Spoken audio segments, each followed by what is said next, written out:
ya cerquita del mediodía. Ya estamos, no estamos en el mediodía, 12:15. 12:15 del mediodía. ¿Habrá ruido asadito, a olla por ahí, por algún lugar, cerca? Y no sé, viste, por lo menos los domingos se despierta un poquito más tarde. A esta hora todavía estás organizando qué vas a comer. Me parece ¿A esta hora organizando? Sí, en mi familia se almuerza a las 13, 14 horas recién el domingo. No sé en tu familia, Valeria, bienvenida al programa. ¿Cómo Hola, estás? sí, bien, muchas gracias. Buenos días. Sí, hoy tenemos un lechoncito en lo de unos amigos. Ah, bueno, vamos para allá entonces. Yo por eso estoy tranquila. Vamos para allá entonces. Y algunas maldades que un amigo te puede hacer un domingo. Por ejemplo, me manda una foto por WhatsApp, me manda una foto de un fueguito ya armado, la carne que está por cocinar. Así que un saludo grande para Mauricio y Barbie, que están ahí por comer un rico asadito, parece. Así que un abrazo grande y también a toda la gente que nos escucha. A toda la gente que nos escucha, ya se prendieron al tema que vamos a hablar ahora, nos dejaron consultas para Valeria, así que en un ratito le vamos a estar preguntando un par de cosas. Bueno, Valeria Fiore está con nosotros para hablar de dos cosas fundamentales, importantes y cotidianas, problemas con vecinos. Problemas Sí. con vecinos típicos que existen en todos lados. En todos en lados. edificios, en barrios. En todos lados el conflicto es inherente a las relaciones humanas y en ese sentido lo vivimos desde diferentes espacios. En el trabajo en que está, a veces uno quiere taparlo, quiere negarlo porque a nadie le gusta tener conflictos, pero bueno, la idea es que en realidad creo que a uno dice que no le gusta porque asocia el conflicto a la manera en que estamos acostumbrados a resolverlos, que la manera en que actualmente, bueno, no hace falta que yo detalle mucho, estamos acostumbrados a una manera violenta quizás que destruye relaciones y demás. Y nuestra propuesta precisamente lo que tiene de diferente es que hay un límite muy finito entre el acuerdo y el conflicto, y el desafío para la mediación es cómo poder resolverlos sin romper el vínculo entre las partes. Cuando hablamos de un vecino que tiene su casa en un lugar, que de a poquito, con esfuerzo, fue poniendo la linda y de pronto se encuentra con otro vecino con la música fuerte, como a mí me pasó esta mañana en casa, por eso fui a correr tan temprano. Por lo general los domingos. Claro. ¿No? ¿Cómo hacemos para poder resolver este conflicto sin destruir la relación? Porque en definitiva uno necesita al vecino, a veces te da una mano con, qué sé yo, a una hora complicada, o si pasa algo en tu casa, de la inseguridad, lo mejor es construir comunidad, fortalecerla, y estos métodos proponen eso precisamente, una mesa de diálogo en la que se sientan las partes y el mediador como tercero neutral ayuda a estas partes que a veces vienen colonizadas por la emoción tan fuerte que se siente cuando uno está enojado o angustiado, los ayuda a poder resolverlos en forma colaborativa y pacífica. ¿Y en qué barrios están trabajando a través de la Dirección General de Resolución de Conflictos? Nosotros estamos en todos los barrios. Tenemos Posadas, se divide estratégicamente en 9 delegaciones vecinales. Y nosotros tenemos un centro de mediación de cada delegación municipal. Así que en todos estamos con diferentes horarios. Después les voy a pasar el flyer con los horarios, pero en casi todos estamos por la mañana de 8 a 12 y en Villa Urquiza estamos también a la tarde por la alta demanda de casos. De todas formas trabajamos con la mediación entre vecinos y también contamos con otros dispositivos, como por ejemplo la facilitación de conflictos complejos. A veces sucede que son conflictos en los que participa gran cantidad de gente, se ve involucrada, como por ejemplo otro día mediamos en un conflicto de puesteros, manteros y feriantes en Santa Rita, que tuvo un final feliz porque resolverlo pacíficamente, porque tomaron, lo más lindo fue como ellos tomaron las herramientas del proceso y hoy en día las aplican entre ellos. Entonces ese es el efecto multiplicador y pacificador que tienen estos métodos para quien participa de un proceso colaborativo. Aprende las herramientas y después las aplica. Y en ese sentido, cuando trabajamos con mucha cantidad de gente, también trabajamos por la noche, porque generalmente hacemos la reunión en el barrio y la gente vuelve hasta que vuelve de trabajar y digamos puede disponer de un ratito. Casi siempre hacemos las reuniones a partir de las 20 horas en el barrio, en esos conflictos que comprenden a mucha cantidad de gente. Dentro del flyer que tenemos aquí en el estudio, menciona algo que a mí me parece interesante desarrollar. Digo, un espacio de diálogo voluntario, ¿no? Ujú, Partir digamos, el abordaje de la resolución de conflictos desde la voluntad, siempre de las dos partes. Siempre, y esto es a veces una ventaja, a veces una desventaja. Es a veces una desventaja porque nosotros no podemos sentar a dialogar a alguien que no quiera. Yo no lo puedo traer por la fuerza pública, como quizás hay otros sistemas que sí lo prevén. Pero es una gran ventaja a la hora de sostener el acuerdo. Está comprobado que cuando dos partes se sientan a dialogar y ellas mismas deciden acordar, deciden de qué manera acordar, si yo te voy a pagar, si no te voy a pagar, si te voy a pagar en tantas cuotas o de qué manera, o si voy a modificar mi casa o voy a correr el árbol y demás.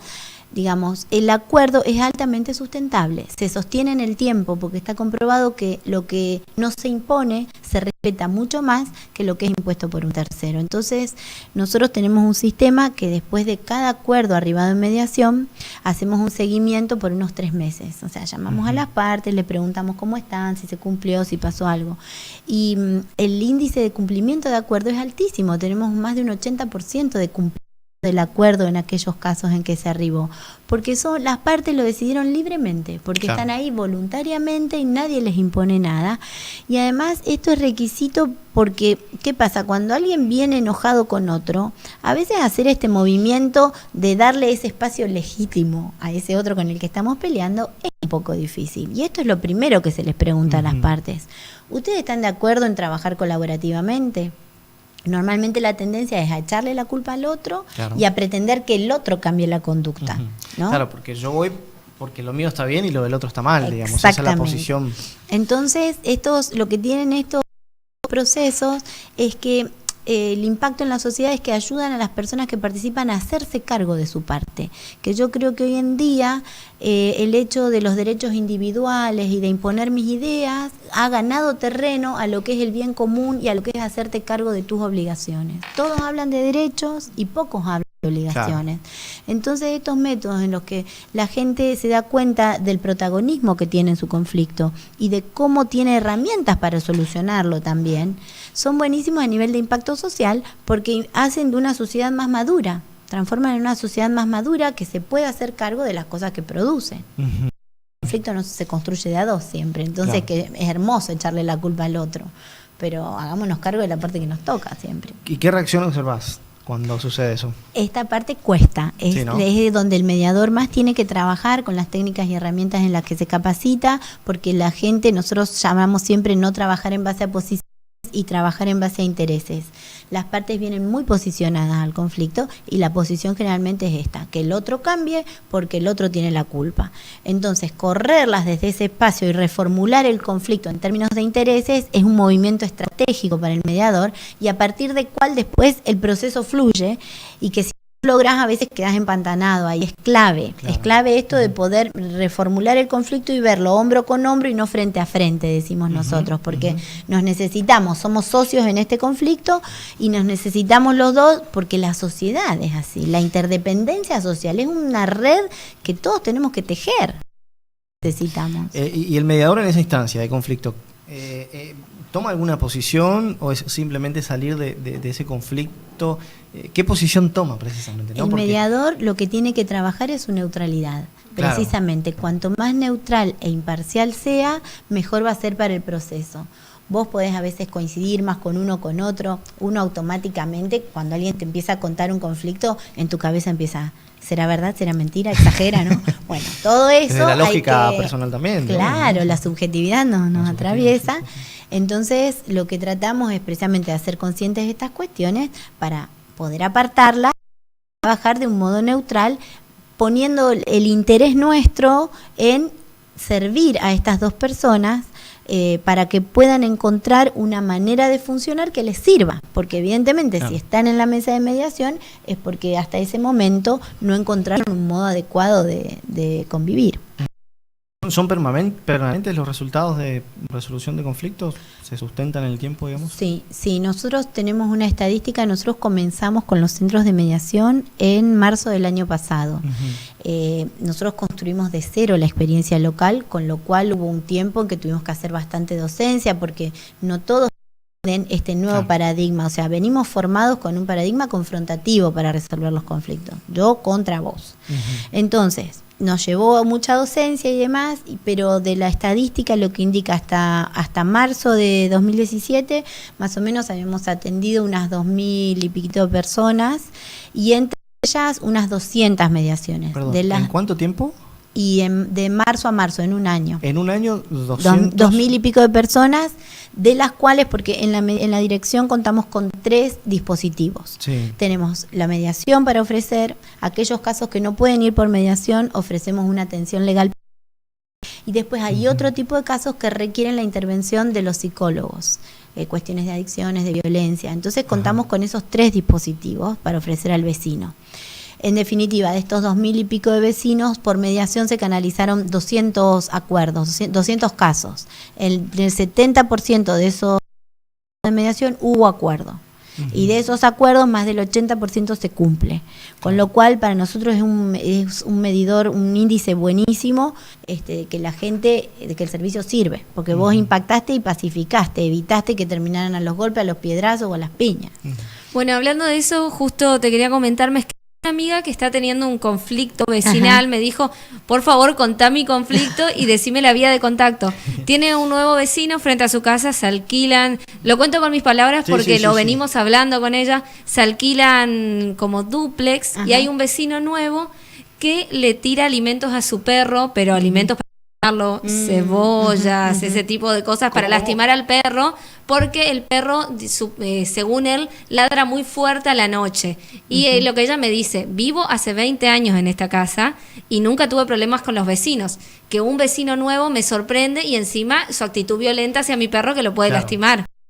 Y ella entonces ha tomado la medida de entrar el perro a la noche por lo que pasó, pero quiere saber cómo actuar ante esta situación y bueno, cómo ponerse en contacto con ustedes. Bueno, yo acá les dejo las direcciones de en todo caso después le preguntamos a tu amiga cuál de todas las direcciones de las delegaciones municipales le queda más a mano, más cómoda, y ahí vemos en qué horario estamos, que se acerque, se me ocurren para hacerle un montón de preguntas.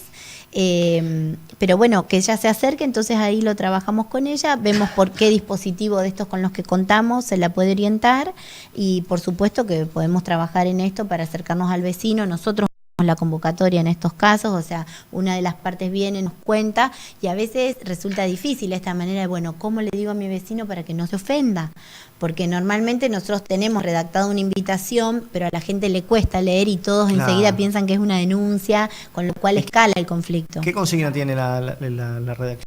No, es muy amigable. De todas formas, nosotros lo llevamos por una cuestión formal, pero siempre preferimos explicarle a las personas. Entonces vamos personalmente a hacer la invitación para trabajarlo desde este otro espacio más cordial, o si no, hacemos un llamado por teléfono para el caso de que vayamos un par de veces y no encontremos al vecino. Bueno, tratamos de buscar y en la última instancia sí dejamos la invitación, pero que está en términos muy cordiales, explica estas características de la mediación, que es una manera de encontrar un mejor funcionamiento y de trabajar en la comunicación entre las partes.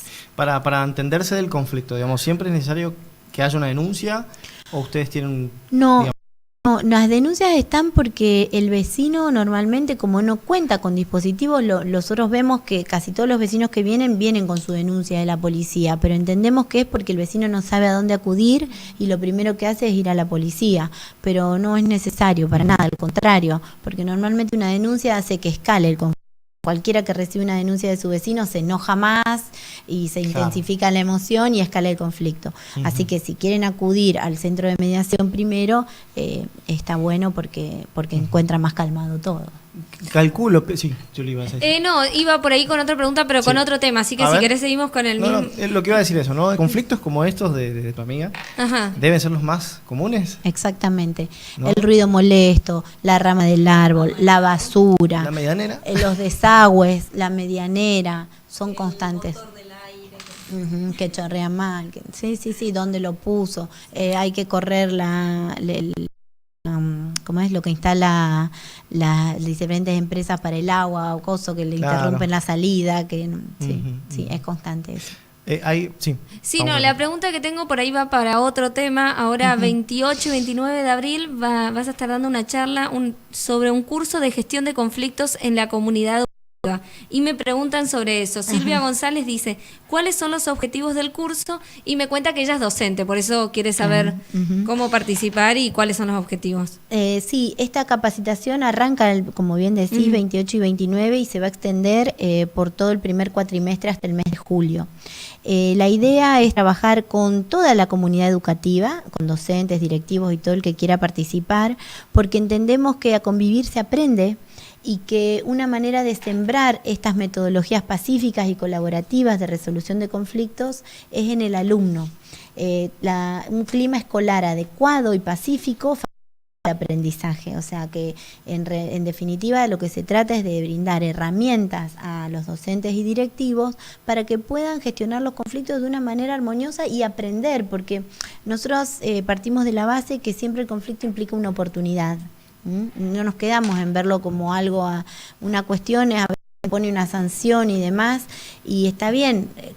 Tradicionalmente lo que buscamos es un castigo para el que no hace no hace lo que nos gusta o lo que creemos que está mal, pero a veces ese castigo no implica la modificación de una conducta, y nosotros creemos que para cambiar como sociedad y para mejorarla tenemos que trabajar de la toma de conciencia del poder que tiene cada uno, porque este tema de la queja constante y pretender que el otro cambie, fíjate, es paradojal. Vos estás dándole al otro con quien te peleás todo el poder de solucionar tu vida, ¿no? Es como paradojal decir, bueno, lo que se trata es de brindar herramientas comunicacionales, herramientas en gestión de conflictos, herramientas de percepción, de negociación a los docentes y todos los integrantes de la comunidad educativa, precisamente para poder construir aula pacífica, donde el alumno pueda aprender mejor. Hacemos un pequeño cortecito, tanda publicitaria, y volvemos porque ese tema es Dale, y recuerdo las redes sociales porque empezaron a escribir y por ahí la gente está escuchando y no, se levantó recién ahora. Resolvamos todos los problemas del fin de semana hoy, Nos buscan en Facebook como Vivo16, en Instagram somos @Vivo16soc y Twitter @Vivo_16. Celular 3764 166 777.